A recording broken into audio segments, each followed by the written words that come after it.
And now, the Sunday Sit-Down with Jack Encarnacio. Welcome back to the Sherdog Radio Network Rewind. I'm Jack Encarnacio, and it's once again time for the Sunday Sit-Down.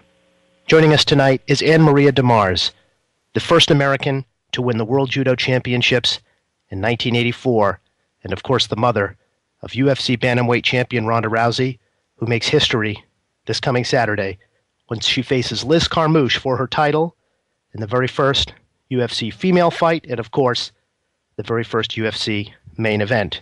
A lot has been made of Ronda's upbringing, her personal story, her family history. It's been a fascinating thing to watch unfold as she tells the world who she is and where she comes from. Last year on the Rewind, prior to her breakthrough fight with Miesha Tate, Ronda Rousey joined us on the Sunday Sit-Down to unpack the background, to unpack what formative experiences in her childhood and youth led to her becoming the badass fighter that she is. And tonight on the program, we're pleased to be joined by her mother, AnnMaria DeMars, to help us shed an extra light, an extra component, and add some texture to the story of Ronda Rousey. AnnMaria, thank you so much for joining us on the program. Oh, you're welcome. Wow, you sound so dramatic. I can never match up to that. Well, we're going to try, okay? How about that? Tell me what it was like to be a female judoka in this country when you were. Well, when I started, it's funny, the reason I started judo was because that was before Title IX had passed, and so lots of sports just said, we don't allow girls. And it happened to be one of the few things in the small town where I was at the time that let girls join. So for the first several years I did judo, I never knew if I'd be able to compete in a tournament or not, because some of them would say, oh, we're not having girls, we're not going to bother. Or somebody would say, well, I don't approve of, those girls rolling around mat. I think it's unladylike, so we're just not going to have a girls division. So it was kind of like if some of the most sexist, bigoted people who ever posted anything about Ronda were allowed to be in charge. Well, we're getting a flavor of that, aren't we? I'm sure you've been tracking some of the things that have been said about the UFC's decision to put females in this kind of a spotlight, and I'm sure you're getting a little taste of that, some deja vu. Well, and, I really don't understand it either. Like I posted on Twitter one day, if I wasn't interested in something, like I'm not personally interested in equestrian, okay? I think probably your money could be better spent, nothing ever interesting. But I don't go to every article on equestrian and post, this is a big waste of money, people that do equestrian, why do you bother? If you're not interested in it, don't do it. It's like my niece said, oh, because somebody's wrong on the internet, what do you expect me to do? Be quiet? Yeah, that's a funny way to put it. I don't understand why, if you think it's so not good or not, don't watch it. Well, if you with the psychology degree can't tell us why that's the case, I am at a loss. Well, I have theories, but as my older brother says, I have a theory about everything that sounds logical. It may not be correct, but they all sound logical.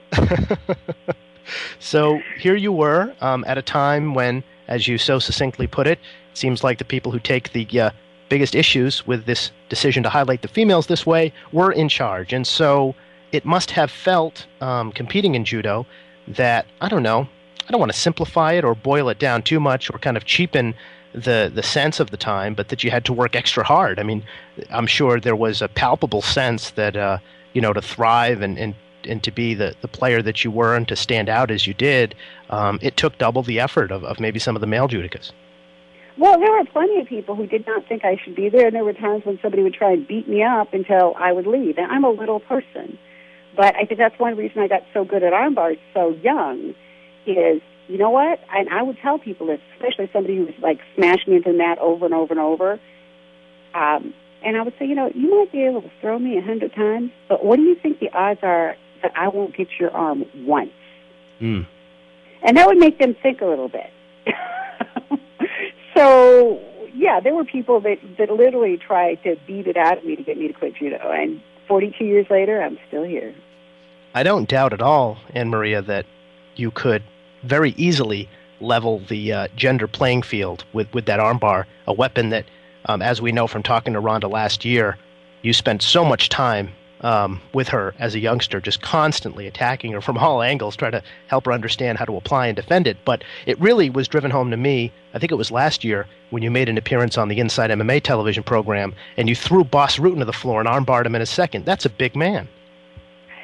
It wasn't. He was very, very gentlemanly about it, because I didn't know it was supposed to be like a demonstration. You're supposed to, like, do it slow. And he said, you know, obviously he's a big, tough guy that's spotting all these things, right? So he said, throw me an armbar me. So immediately I threw him an armbar. I was just laughing, so embarrassed. Like, no, Mom, it's just like a demo thing. You're supposed to slow it down. And, well, I didn't know. Nobody told me. Well, you whipped it off with such verve. I mean, you were there. You were so, kindly and doing the interview so open and friendly, and all of a sudden this streak came out of you. I can really sort of see, where that comes from in Ronda too, because as wonderful as she is to talk to, and as photogenic and as quotable as she is, and as good as she is in front of a camera doing interviews and things like that, there is a something primal that comes out of her when competition is underway, and I take it that you share that. She gets that from you. Well, a little bit. I'm a lot meaner than Ronda, and I've mellowed out a great deal since I had 4 kids. But no, everybody that knew me when I was competing that knows her now will tell you that Ronda has a switch. She will be just charming, and she will go out there and fight you. And a friend of mine, her daughter, explained it very well, because she said, I used to always hear people talk about how scared they were of Ronda. Maybe because I'd known her since I was a kid. I thought, she fights hard, she's strong, but, I'm not afraid of her. And she says, and I got big enough to fight her in the senior nationals. And I looked across her at the mat, and I was scared. So Ronda has that switch where when I was younger, I was just mad all the time. Okay. Like my teammates met my girls, and they said, yeah, you don't know what your mom was like. Most athletes, they go out, they fight in a judo match, and, they might be mad at the time or before, and then they come off, and they're all calm down. No, your mom had extra mad left over. She was mad before she fought. She was mad after she fought. So, yeah, Ronda's only mad when she fights. Why were you mad all the time as a young girl? Well, I think a whole lot of reasons. I think part of it was, like you said, the constantly being told you have no right to be here, and even things that it's probably hard for younger people to imagine that they would tell women you couldn't fight unless you wore a white stripe on your belt. So if you were a black belt and you were a woman, you had to wear a white stripe down the middle of your belt, because it was to signify that a woman's black belt wasn't as good as a man's. And Diane Pierce, who was my hero, she won the British Open, she won the Nationals a bunch of times, she won the U.S. Open. She taught me armbars. She armbarred me in the finals of the U.S. Open when I was 17. I'm still mad. And then she retired, so I couldn't get her back. But she did then later on. She was a very good person. And I showed up at practice. She says, "You want to learn that armbar?" I'm like, damn straight. But yeah, Diane fought in the Nationals. She was just my hero because she didn't take any of that crap. And she put on a white belt. She said, "I'm not wearing a belt with a white stripe. I'm as good as anybody here, and I fought just as hard and trained just as much." And they said, "Well, then you'll have to wear a white belt." And she said, "Fine." And then she won the national championships wearing a white belt, and then she was up on the podium. She took off the white belt, and she took out her black belt without a stripe on it and put it on. And I have never worn a black belt with a white stripe on it. And I see women do it, and they say, "Oh, it's just tradition." It's like, well, you know what? It's not my tradition. Wow.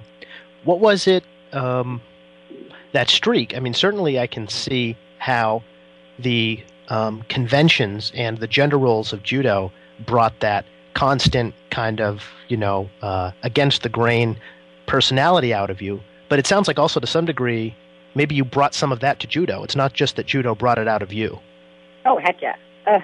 I mean, I have 3 brothers and a sister, and we used to fight all the time just because, we didn't have a lot, and my mom had to work all the time.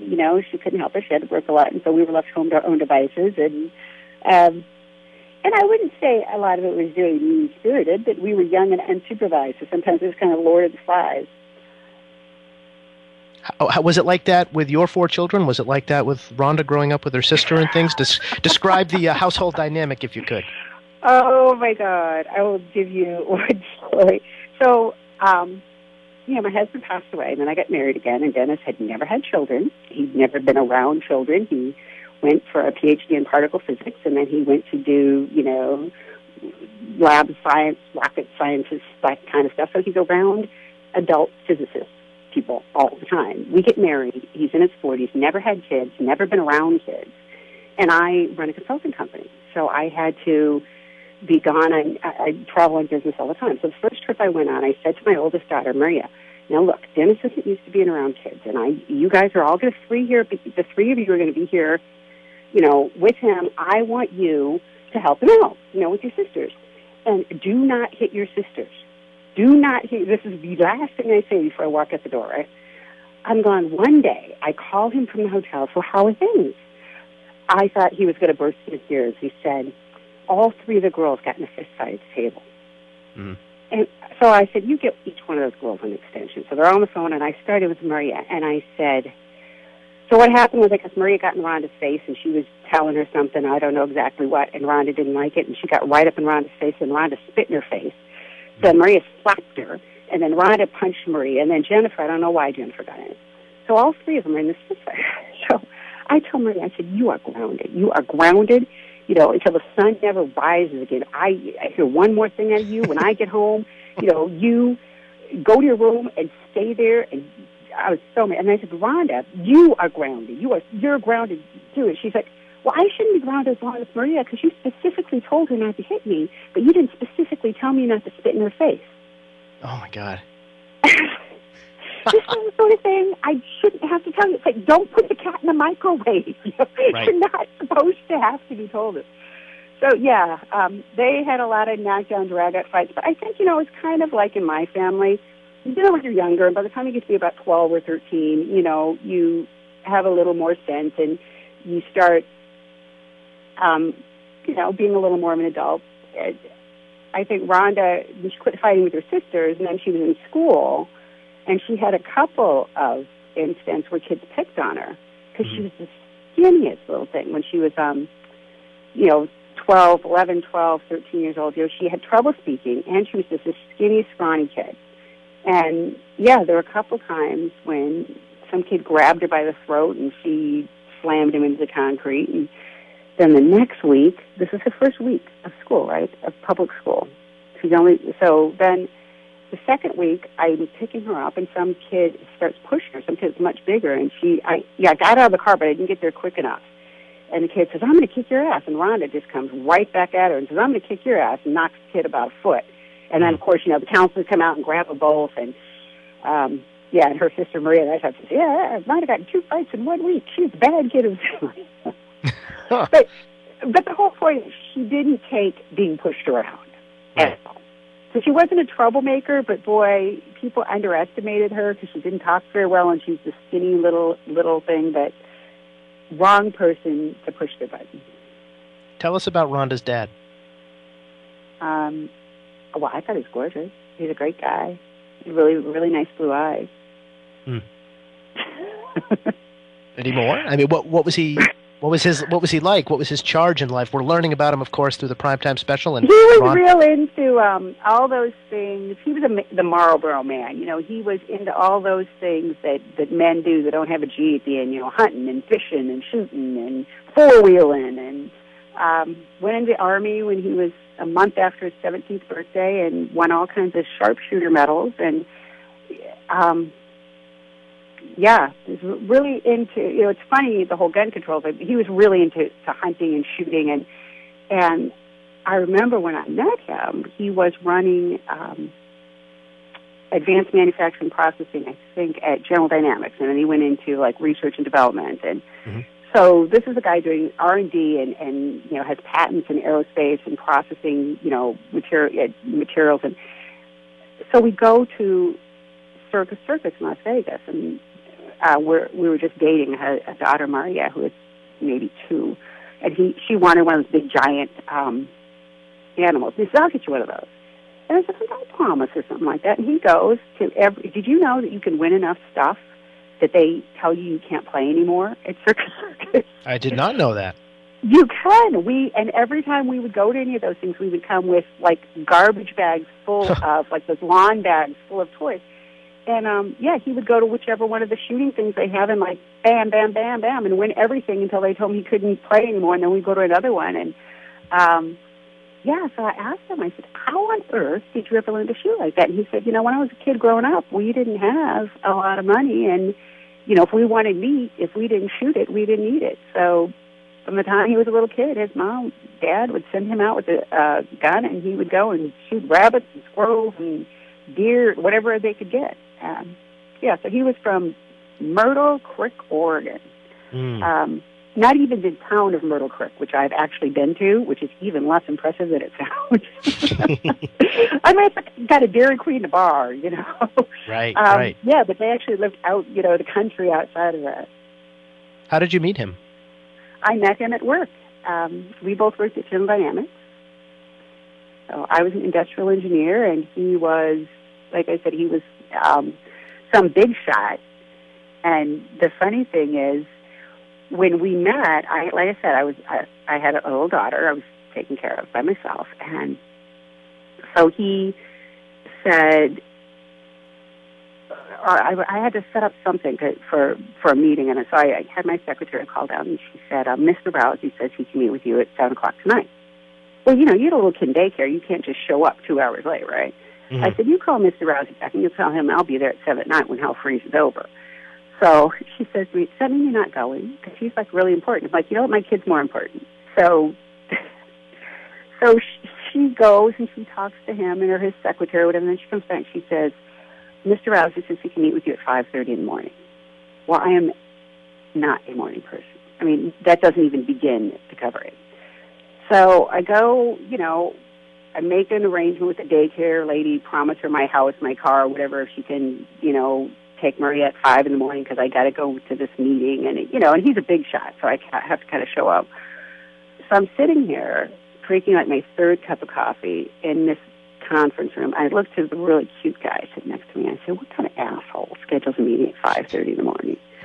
And he sticks his hand out and he says, "Pleased to meet you. I'm Ron Rousey." And I said, "You're an asshole."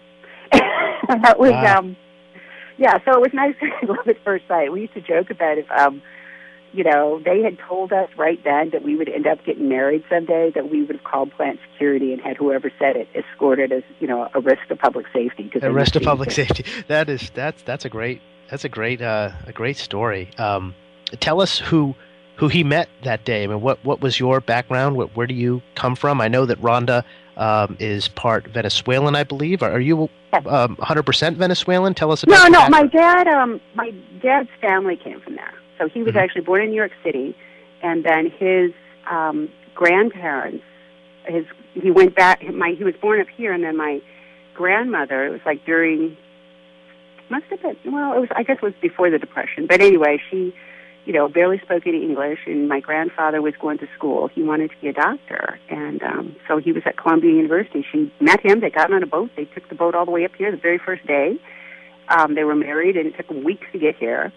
And then when they had my dad and his sister, my grandmother took them back down to this island off the coast of Venezuela, and he stayed with his parents, I guess my grandma's mom, for like the first 10 or 11 years. So, yes, my father was an anchor baby.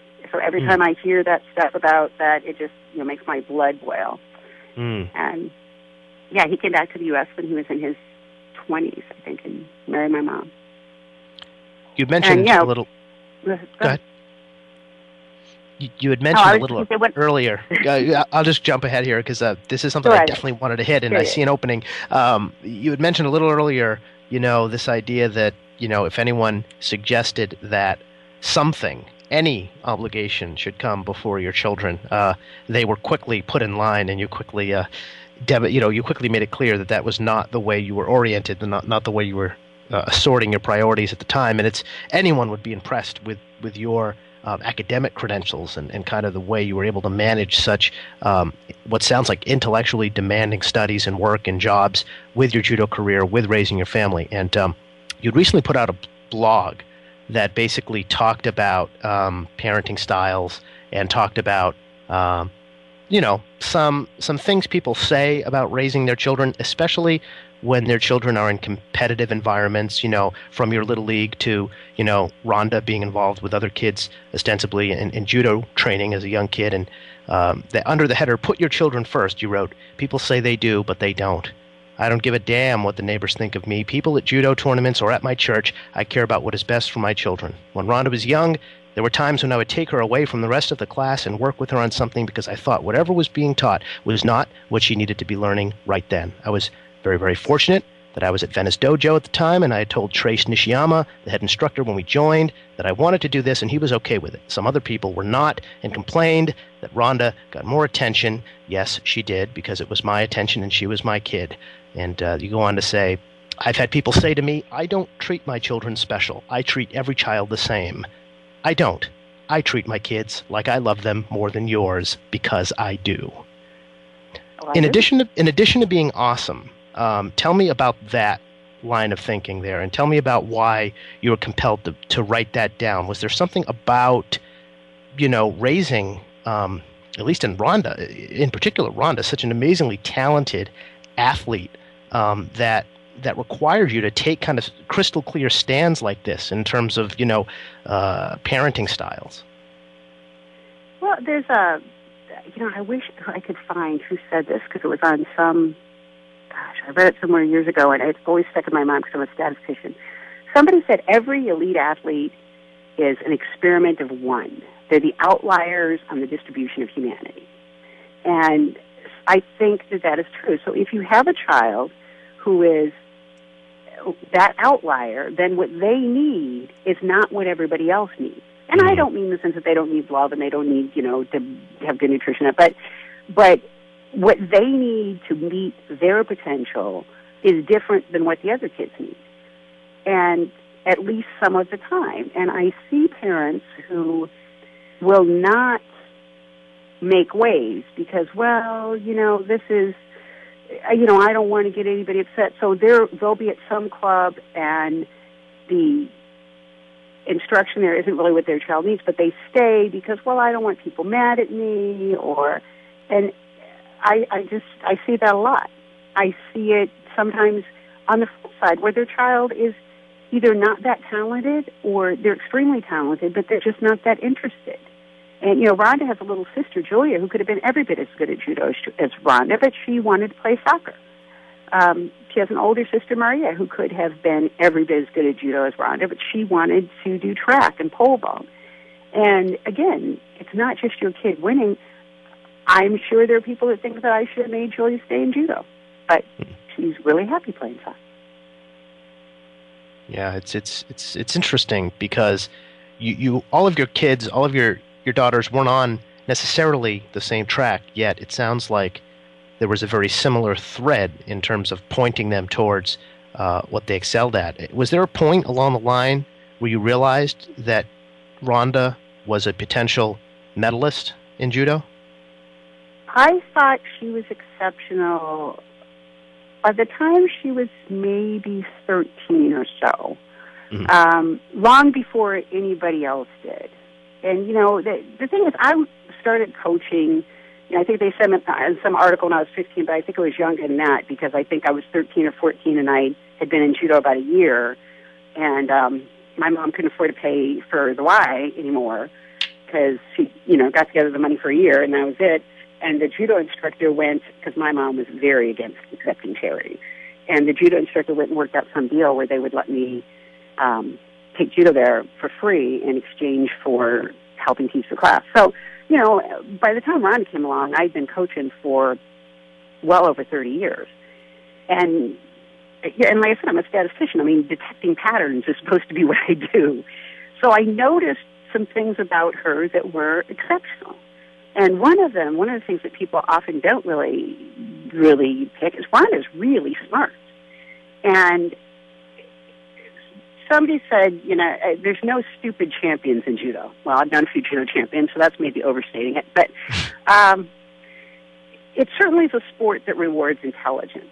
And we were sitting down. She was maybe 13 or so. I mentioned this several times to people because it really stood out. My friend Jake Flores had two sons who had been in the Olympic trials, and we're out to dinner, and he says, well, you're doing judo now. He goes, I know a little bit about judo, which is a great understanding. He says, you want to ask me anything? Ask me anything. And Ronda looks at him and says, you've seen me fight in tournaments, right? If you were coaching the other girl to beat me, what would you tell her to work on?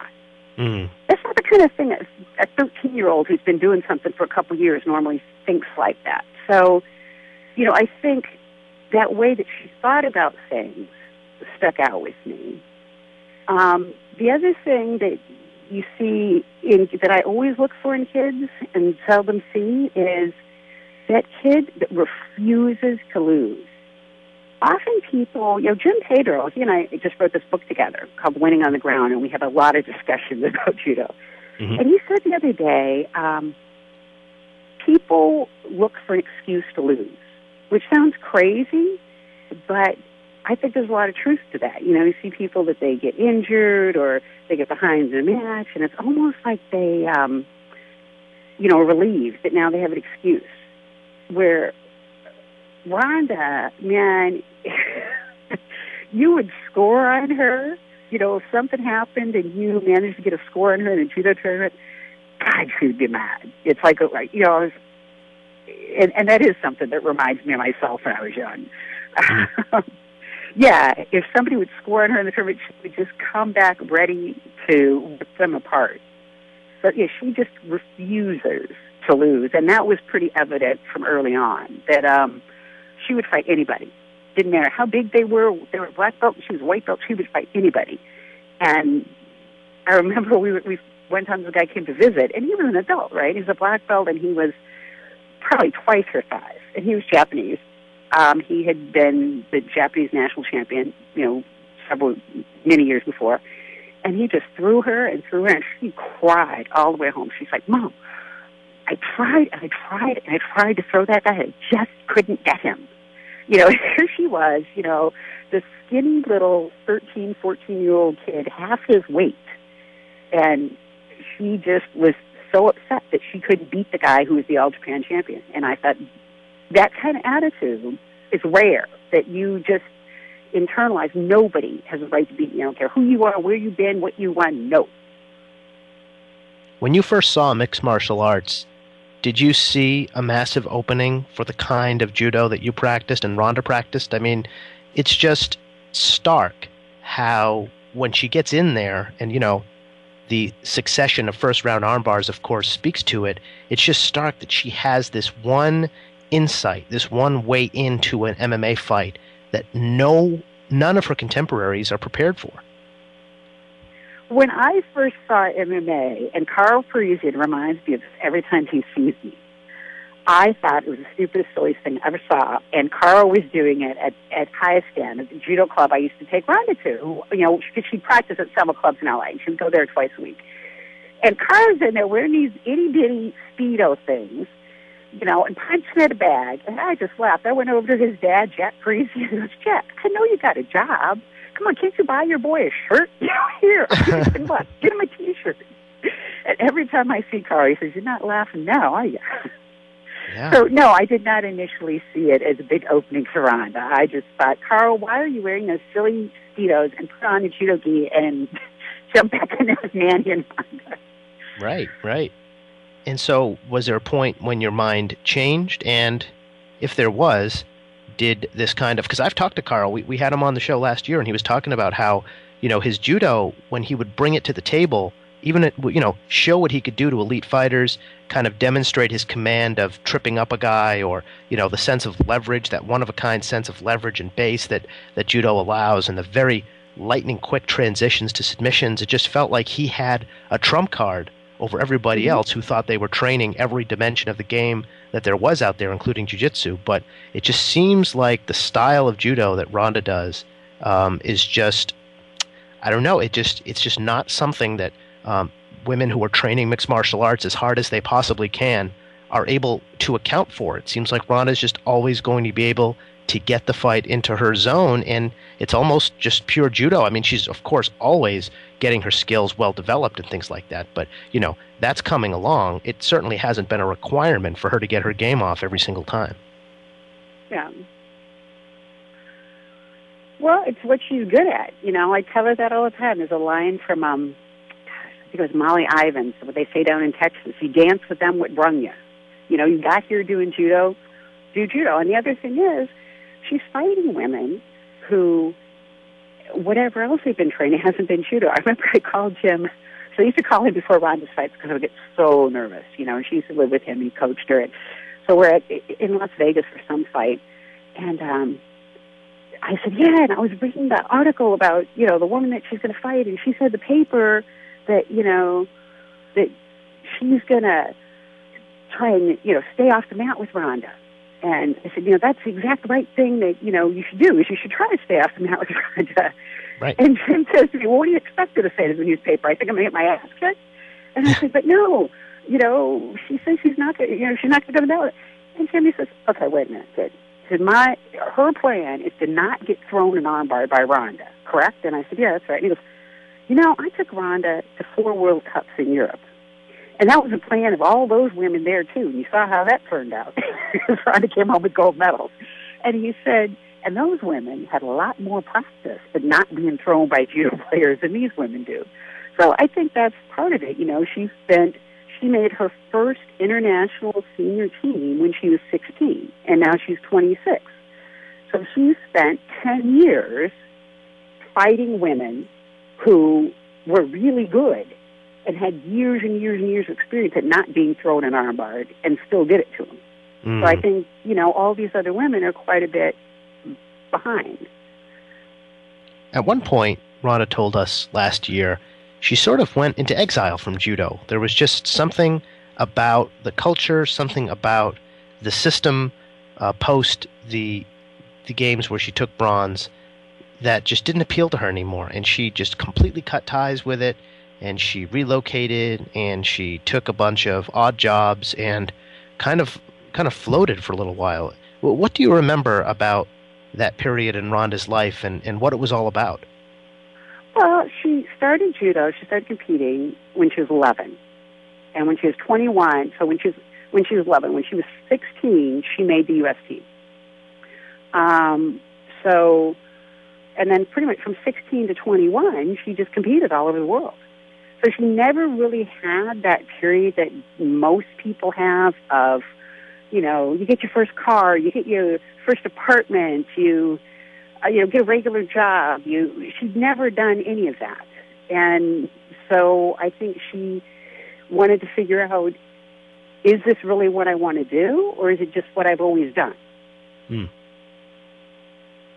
Yeah, and I think that's sort of, that adds up, because eventually she found that, I don't know if it's what she always wanted to do, but it doesn't sound like it was much of a struggle for her to come back to competition, though it sounded like MMA had that little extra room to breathe in the culture, that she felt comfortable doing that, as opposed to jumping back both feet into the judo world and the Olympic track, which, I don't know, I mean, you've been able to size up your daughter in both arenas. There doesn't seem to really be a comparison between the life-consuming thing that is training for the Olympics and training for MMA. There's no comparison. Well, I think there's a lot of differences, and one of them is the amount of freedom and support you have in MMA versus training for the Olympics. I'm not an expert on Olympic politics any more than I'm an expert on, the Catholic Church. I'm Catholic, and I've also, competed at an international level. But it seems to me that there's a great deal of very sad commonality where you have a faith or a sport that in itself is wonderful, but the hierarchy is corrupt through and through and kind of ruins it. And I think certainly at the national level, there's always been favoritism. And again, that's why I got really good at arm bars, because I figured, you know what, nobody's ever going to give me a decision. I'm going to break something on this girl and hurt her and make you give it to me. Mm-hmm. And I think Ronda felt that same thing. So, pouring your heart into something and not getting any real reinforcement from the people it's making look the best, I think is very demoralizing and discouraging. And, the difference between judo and MMA, Gokor Chavichian, the same guy that Ronda and Caro and Manny all trained with when they were younger, and they still all go there every now and then. he said to me one time, yeah, the difference between MMA and judo is judo, you do all this stuff for people, they don't win, and, they completely are, after a while, they're completely ungrateful, they talk trash about you behind your back. And he said, in MMA, you charge people a lot of money. You charge them to compete, you charge them if you're fighting, you charge them fees for things, and he said, and still, if things don't go their way, they will talk trash about you and stab you in the back, but at least now you have money. Mm-hmm. Yep. So I think that's a difference in a couple ways. In MMA, because there's money in it, the athletes are treated better. They're treated much better by their coaches. They're treated more respectfully. They're supported more. You don't see a whole lot of people in MMA going around, begging people to give them money to travel. Their expenses are covered. And the better you do, the better they treat you, as opposed to, who you suck up to or who your coach is. I have no idea if Dana White likes Ronda or not. I mean, he says he does, but I don't know if he really does or not. But I don't care, and I think if he hated her, she would be getting just as much support, because he expects she will make him a ton of money. And you know what? She probably will, and it will make her a ton of money, and it's all good. Yeah, these shared financial interests are powerful things. You have just like a whole network of people whose wallets and pocketbooks are reliant upon your success, and that's not so much the case in, strict amateur sports like judo and the Olympics. Yeah. Right. Very interesting. Have you seen a different side of your daughter as she's become this mega personality in MMA? Not so much, because, I think we saw that for a very brief minute, and we had a little talk. But really, our family I think we have a good family. I'm very fond of everybody. And I think we're the type that, except for Ronda, we will get mad at you and tell you exactly what it's about, and then we're over it. Mm-hmm. I know somebody who's, I don't know if this is like being Scandinavian or what, but her family's from one of those, I think, Norway or Denmark, one of those countries. And she was saying something about how something that happened at her sister's wedding, and and she was all banana. She went, I said, "Oh, did sister get married?" She said, "No, she got married 6 years ago." But no, we're not one of those families that talk about you behind your back. We will just settle it, and it'll be over. So, no, I think, when it first started happening, maybe she believed her own press too much, but that was for a very brief period, and nobody was impressed, and so she went back to being herself. Yeah, I wonder about that, because I did follow pretty closely her evolution, because there's only so many times you can armbar somebody like that in the first round, and people don't start wanting to put a microphone in your face and understand who you are and what your story is. And initially, I don't know if I'm picking up your wavelength there, she was a lot more kind of like in your face about the things she was saying. Like a lot more, she's still bold and confident in her skills, but there was nothing tempering that at all. It was early on in her career, it sounded like a whole, okay, well, I'm just going to break your arm. You know what I mean? Is that what you're talking about? No, not that, because I think sometimes there were some people that she, like, if you see Ronda being mad at somebody, it's not fake. She's genuinely mad at them. Mm-hmm. So, no, I think, like, there was, like, with Misha, I think she genuinely wanted to break Misha's arm. Yeah. And I think if she ever fights Chris Cyborg, Miss Cyborg will go home without some ligaments. So, no, I think Ronda has no fake to her at all. But she's like, Sarah Kaufman was a nice person. Ronda will go out and try and rip Liz Carmouche's arm from her, and then afterwards, she'll invite her to go surfing with her. So I think she can separate that. I've never been that good at it. So that's it. I don't think that was a difference in her personality. It was a difference in kind of the, I don't know if relationship is the right word, but yeah, her feeling about those people.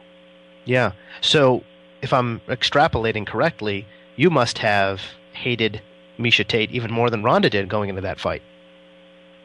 I think that Miesha was going to get what was coming to her. I know Ronda, and I, watched Miesha before, and I watched Ronda fight her whole life. So I just figured, in the end, it will all come out. One of the things Ronda said to us when we talked to her was, that she didn't really know anything about your judo exploits and what you'd achieved in judo for a lot of her young life. And she, I believe, found a photo album one day that kind of unraveled this whole side of her mother that she hadn't known. Can you tell us kind of why you didn't necessarily share your remarkable accomplishments in judo with your kids from the beginning? Why that was something they ended up discovering? Well, it didn't seem remarkable to me. I mean, you have a radio show. Does that seem remarkable to you? I mean, no. But I'm sure if you go, if I go and I talk to my neighbors and say, "Oh, this guy has a radio show," they'll be impressed. Yeah. But it wasn't that impressive to me. And, they were going to preschool, and then they were, learning math. And we had moved to North Dakota, so it wasn't like there was a judo club around. So there it is. So you're in there, and you're in Dakota, and Ronda's talked about this, the death of her father. And it's obviously a place that no matter how many times she goes there, she has, difficulty maintaining her composure, which it makes all the sense in the world. I mean, it's probably a sad day when she's asked about it so many times that the emotion seeps out of her answers when it comes to such a painful time in her life. Can you take us through that point from your perspective as the mom and as the wife and Rhonda's dad passing away? I mean, it all sucks. I mean, he was sick for years and been in and out of hospitals, and the kids didn't really know how sick he was because he said, they're kids. What's the point? You tell them, they'll be worried, they'll be sad, just let them be kids. And so, it was awful. He had a disease called Bernard-Suler syndrome, and I knew, obviously, he had it when we got married, and it's something where, if you know what hemophilia is, mm-hmm. like your blood doesn't clot, well, this is Bernard-Suler is one of those orphan diseases that, like, 1 out of 1 million people in the world have it. And it's like that, except that your blood clots, but it takes like 10 times as long. So we knew, like, if he was ever in an accident or anything, he would probably die. And, in fact, the first person on record that had it actually died from, dentistry. Like, they pulled one of his teeth and he bled to death. So he broke his back and they did surgery and a couple of surgeries, and it just didn't heal up, and it was just pretty terribly awful. So. Yeah, told in very stark and sort of unforgettable detail on the Primetime Show Part 1.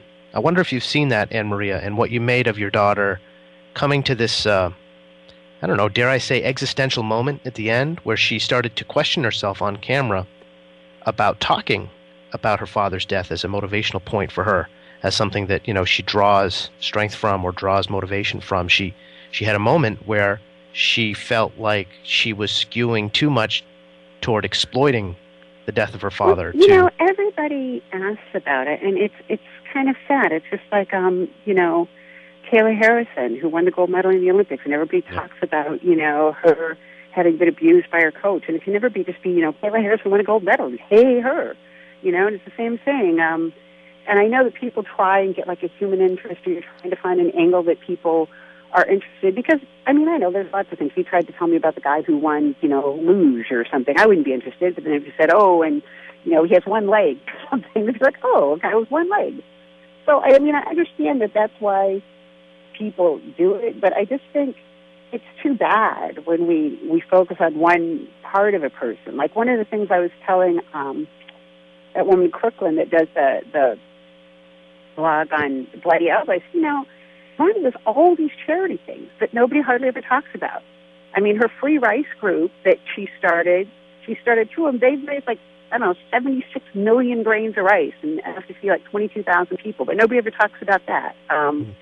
She's doing a clinic at the Glendale Fight Club a couple weeks after her fight, and all the money is going to the D.D. Hirsch Mental Health Clinic to help kids with eating disorders. Nobody ever talks about that. So, I just think it's too bad people focus on one thing, because most people are not one thing. They're very multifaceted. That's what makes people cool. Yeah, so many different components to unpack. And when I do these long-form interviews like this, and the listeners really appreciate it, but it's hard because you do not want to fall kind of in the same track of the narrative, the storyline of what all the interviews before this one followed, and so you try to hit all the different bases and find some cohesion. And it's hard with Ronda. It's so compelling and it's so tempting, maybe, to just build her entire story as, the launching point from her father. I mean, based on her, the remarks and the encouragement as a kid, she's going to be an Olympian one day, or whatever the line was, and all the way through the death, and her, keeping her very much she keeping him very much in mind after she won the Strikeforce title. I remember she did a post-fight interview with us at Sherdog and got very emotional thinking about her dad in that moment. It's not imposed upon her to think about and talk about her dad, but it sounds like as her star grows and more people are going to want to get a piece of the Ronda Rousey action, she might have to struggle with how much of that side she allows people telling her story to emphasize. Well, and it was very, very, very sad, but her father passed away when she was 8, and he never even saw her compete, which again is very, very, very sad. But I think, between when he passed away and she was 8 and when she went to her first, made her first U.S. team, there was 8 years when she was in swimming, and then when she started judo, there was another 5 years, and it was every day going to the gym and all the things that she did. And maybe it was, being driven by that, but I think it's too simplistic to say, and her dad died and therefore she went up and win. I mean, yeah. I think also there's that whole thing of believing in yourself that you can do it. I remember somebody saying to me, I forget on some interview, and he said, well, you were just kind of a role model to your daughter. You didn't really tell her that she could win the Olympics. I said, are you kidding me? I told her that every damn day. Mm-hmm. Every day. I would drive her to practice, and I would say, Rhonda, you can win a gold medal in the Olympics. And you'd be like, I know, Mom. Because how when you told your kid something 400,000 times? You sounded like her when you said that. That was amazing. But I did that because I remember when I was on the world team, I mean, this sports psychologist that came to work with us, and she was actually very helpful, but, I was not into it. I just wanted to go and fight and not have my time wasted. But so they have at the time there were 8 divisions, so the 8 women who were number 1, and then the 8 alternates who were also at the training camp because they're all hoping we'll break a leg and never to go instead, right? Mm-hmm. So she goes around and she tells everybody, I want you to say what your goal is. And so I was about the 15th person, right, out of 16. And everybody says stuff like, I want to have good technique, not necessarily win the world championships, but, I want to have good technique. Or somebody else is like, well, I hope, maybe I could come in third, and, or I just, want to make my, all these nebulous things. I want to make my sensei proud. And so they got to me, and I said, I want to be best on the planet on November 11th. And I still remember one of the other women on the team who we didn't get along. Maybe it was because I kicked her a few times and told her I was going to, but whatever. And she said, she's so conceited, who do you think you are? Nobody's ever won. What makes you think you can? And my friend Christine, who is very nice, peacemaker type, said, she doesn't really mean that. I said, the hell I don't. And, it was just such a significant moment for me because I realized, here's all these, they're going to the World Championships, and not one of them stands up and says, I intend to win. And I just think that's such a powerful thing to say, I'm going to do this. And so, yeah, I told her that every day until she did what kids always do and rolled her eyes and sighed every time I said it. Well, when you say that, in a setting like that especially, I'm going to do this, you are putting yourself out there. You are taking, you're elevating people's expectations and certainly their skepticism about you right away. Yeah. It sounds like that's part of greatness. I hope so. I know our company just started up a new Kickstarter thing, so it's sort of the identical thing, and I think it kind of, that's another one of Jim Pedro's things he says all the time about sports emulate life, that you take that with you, and I think that was why it was maybe easy for Ronda to make the step from judo to MMA, that you have that sense of, whether it's going from judo to MMA or going from, judo to Kickstarter and starting company, to say, yeah, I'm going to take a risk. I'm going to put myself out there, and I don't care if everybody thinks I can't do it. Screw all you guys. I'm going to prove you wrong. Mm-hmm. Have there been, Ronda's a strong personality. You've talked about it already. Have there been peaks and valleys in your relationship with her over the years? Has there been, times when you're closer with her than others? Oh, of course. I mean, she got, got to a point a couple of times. I mean, I think everybody, especially mothers and daughters, it's that way. You get to a point where you think that your parents are trying to ruin your life, you know, and it's been that way with all my girls, whether it's, no, you cannot drive because you don't have a driver's license, or, you know, and with Ronda, she had ideas about how she should be able to train and she should be able to do things, and I disagreed with them. And she had ideas about the kind of people that she thought she ought to be able to hang out with, and I disagreed with that too. And I think in the end, some of my things turned out to be right. But, you know, you want your kids to not learn the hard way and learn from your mistakes, but it just never works out that way. People have to make their own mistakes. You guys bounced, or at least you did, bounced around the country a lot. It's always hard to peg, you know, Ronda, you peg her as someone from South Dakota, but then... North Dakota.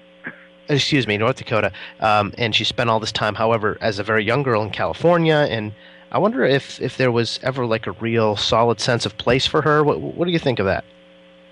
Well, I think less her maybe than for her sister, who's only a year older, because we moved to North Dakota when she was 3, and then we moved back here when she was 10. But then when Ronda was 16, she moved off to Boston, and she was there for a couple of years. And then she went to Montreal for about a year, and then she was back home for a little bit, and then she went back to Boston to train for the next Olympics. And so, I think so now she's a lot more settled in because, for one thing, she did live here for much of her life, and now she's back home, and fortunately her older sister's still here, and we're still here, and her younger sister's still here, so I think she's now finally getting settled down.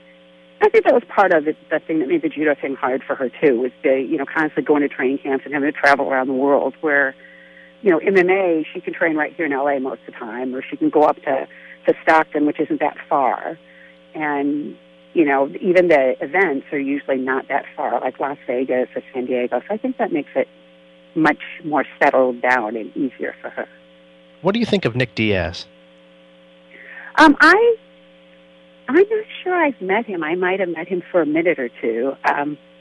But he, I hear all kinds of things about him, but from what I hear from Ronda, he's always been perfectly polite and respectful to her. So I know she went up there and his mom was super nice to her, so I got nothing bad to say about him. No, I wasn't implying bad. I just know that you have a very good insight, your psychology studies and your lines of work over the years. Nick Diaz is one of the most complex characters in the whole sport, and I just wondered if, Ronda, having trained with him and worked extensively with him, in her MMA career, if you had a chance to sort of develop an impression of him and where he's coming from. He's a confounding character. Well, I know after the whole marijuana thing, there was something where he talked about having learning disabilities, anxiety, and stuff like that. And I thought, that's probably one reason him and Ronda get along, because she had a lot of problems, not learning but talking. And, I'm sure that a lot of the stuff that he said sounded very heartfelt and true. So I felt bad for him. I've had 4 kids, so I kind of have that mom gene where, anybody talks about having a hard childhood, and I'm kind of like, ah. Yeah. Like somebody made a big deal about how he didn't come do some, media thing or something after he'd lost a match. And I think it might have even been a decision he thought he won. And I just thought, people who think that way probably have never really put themselves out there and felt like they won. And because, again, I think there's a lot of similarities between him and Ronda. I remember she lost a match in the Pan American, I think it was the Pan American Championship, something, and she really, or the Junior Worlds, that's what it was, and she really thought she had won. And she felt like she got cheated, and she stomped off the mat and threw her judo gi down, and then she called me afterwards in tears because they were going to throw her out of judo or just these stupid things, And I said, well, okay, it was wrong. Please throw her, as you said, we lost, even if you thought that you really won, so just say you're sorry, and that's all you can do. And so she did, and then somebody brought it up to the referee commission guy, who I happened to hear, somebody brought up the referee, and I happened to hear this back, what happened. and he's a very good guy. And he said, Ronda believed that she was wronged, and she feels very passionately about her sport and winning. And that's what we need, is people who feel very passionately about our sport and winning. And that's all I have to say about it. So, it sounds like from the little I've seen of him, it seems like they have some stuff in common. Sure. But I don't really know. That's interesting. That I can definitely, being aware of Ronda's life story, I can definitely see some confluence there. Let me ask you a couple more things, and I thank you so much for your extended attention here, especially on the eve of such an important fight for your daughter. But it sounds like you're very much on your own grind, doing a lot of different things, working in a lot of different fields. One of the things that you has it been? Yeah. Well, thanks even more then for the time. One of the things you know an awful lot about and work in is statistics. I wonder first, before I ask you this question, if you could kind of share with our listeners kind of, how and in which ways you've worked in statistics and studied them. Well, my doctorate is in applied statistics, research methods, and test and measurement, and I've published a number of scientific articles on different statistical methods like factor analysis. I run a consulting company that does about 50% statistical evaluation, customized programming, and the other 50% is game design. We've got a game out to teach mathematics, and we're working on a second one. Very cool. So basically, what our company tagline says is, if it touches a number, we do it. I don't know if you're aware, but one of the great debates in MMA is the validity or the usefulness, the utility of statistics, because this is a relatively young sport. Methods of tracking statistics to determine who is the best fighter, who won a round, things like that are always being always evolving, always being fine-tuned. A lot of different people, very smart people, taking different stabs at, how can we best replicate, one's subjective sense of what it is to win a fight or what it is to be a great fighter. How can we boil that down into stats? And when you look at kind of the constellation of MMA fighters and the nature of the sport, do you see it as something that's ripe for like statistical analysis, or is it something maybe with a bit too much art to it to fit that kind of thing? Oh, no. Because the reason I went into statistics way back when is Francis Galton, who they named the F test in the NOVA after. I'm sure that thrills you. Yeah, that went right over my head. I'm watching it behind me here as it went over my head. He said that if it exists, it exists in some quantity, and that quantity can be measured. Galton believes that you could measure anything. How much you love your wife, your likelihood of winning a match, anything. And I try to go along those lines. So, no, I definitely think it would be actually, if I ever got done with my infinite to-do list, that would be a really fun mathematical problem to work on. In fact, I even posted a couple things on my statistics blog. My statistics blog actually gets about 1 million visits a year, way more than my judo. And I actually a couple of times posted stuff on analysis in MMA, and use Ronda as an example, how when people are predicting, one of the mistakes they make is they treat every variable equally. And as a statistician, you sometimes need to weight things more, or you even have something called like regression trees, where if this is the case, then you go over this other possibility. And so my point about all that is, if you say, this person is better at striking than Ronda is, hypothetically, or this person is better at takedowns, but Ronda's better at submissions. Okay, you can't say, well, if that girl's better at striking and takedowns and Ronda's better at submissions, then 2 out of 3 she'll win. No, this is why people totally had the Misha thing wrong. Because if she gets you in an armbar, you're done. So the fact that you were, so you may have 11 strikes to her 10, but now you lost. So I think it's certainly, and I'm sure that there are people who are working on this, and anybody who's doing any kind of statistics that has any knowledge would know this, that you would not throw all those variables in an equation and weight them all equally. But yeah, it would be actually a very fun mathematical problem to work on. Yeah, I love that idea of weight. You're asked now? Yeah, I know. Well, I love the idea of weighting attributes, because that's what I was trying to get at before, in how Ronda just seems to be in this different world when it comes to actually the bell ringing and her going to work and doing what she does, and all of the, what I call three-dimensional training that her opponent may have gone through.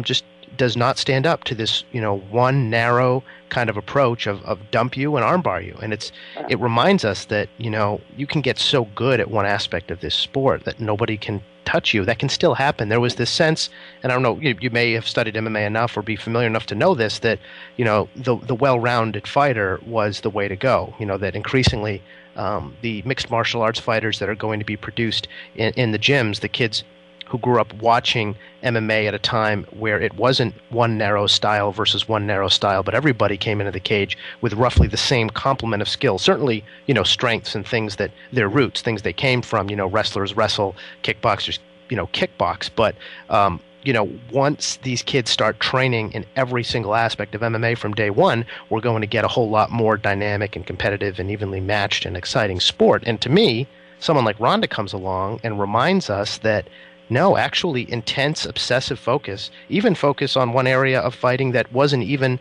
being pursued with a mixed martial arts career in mind, can just break through all of that conventional wisdom. Well, Mark Twain said it years ago, that people say don't put all your eggs in one basket. He said, I say put all your eggs in one basket and watch that basket. Yeah. Yeah, that'll do it. That about says it. Well, let's close with this. Well, first of all, I have to ask you this. What do you think of the body issue? What did you think of the ESPN body issue? I thought she was naked. And I was not a fan. My mother, who is going to be 80 in April, and my mother-in-law, who was 80 last year, both of them thought it was great. Really? So my mother-in-law, like I said, who's 80 years old, calls up my husband and says, oh, yeah, your sister brought home that body issue, Ron, or this ESPN magazine. Ronda went from cover. She has a hot body. Okay. And then my mom was like, oh, she's on the front of ESPN magazine. I'm like, Mom, she's naked. She goes, yeah, but she's naked on the front of ESPN magazine. So I thought, I told her that's more to you than I ever want to see. Well, first of all, I asked her, she says, well, there's something about she's not exactly naked. What does not exactly naked mean? Right. That's kind of a useless qualifier there. Well, she said she was wearing hand wraps. Yeah. Couldn't see those sexy knuckles, right? Well, I think actually when she thought it was going to be less revealing than it actually turned out to be. Yeah. So well, Showtime did that documentary about it, and she was not happy when she first saw the issue. They captured that on the Showtime cameras. So, but, what can you do? That's one of the lessons that you learn, next. You don't do anything unless you have the right to review it before it's published. But, yeah. It is what it is. I mean, it could be way worse things. Yeah, that goes without saying. Well, leave us with this, AnnMaria DeMars. It's been a great chat.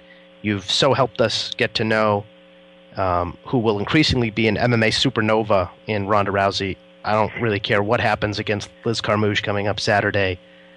She is going to be a very special entity capable of drawing attention to this great sport that few other athletes we've seen come along the pipe have been able to. So all of that said, and the role that Ronda Rousey is almost definitely going to play, at the forefront and as a face of mixed martial arts, tell us the difference between, knowing Ronda as you do as her mom, between a Ronda who beats Liz Carmouche and a Ronda who loses to Liz Carmouche on Saturday. Well, I just can't see that happening. I mean, to be frank, it's sort of like, what if I was their father instead of their mother? I just don't, in some world it is possible, and then, I could have a sex change but it's not really going to happen. That about says it. That about encapsulates the approach, the psyche, the formula to what has made Ronda Rousey so successful. And as we found tonight in the sit-down, what made her mother very successful in many avenues of life as well. It was a pleasure, AnnMaria, to get to know you and to get to know Ronda better through you. Best of luck to your daughter coming up in Anaheim, and I'm sure we'll be chatting again somewhere down the road. Well, it was nice. Rewind.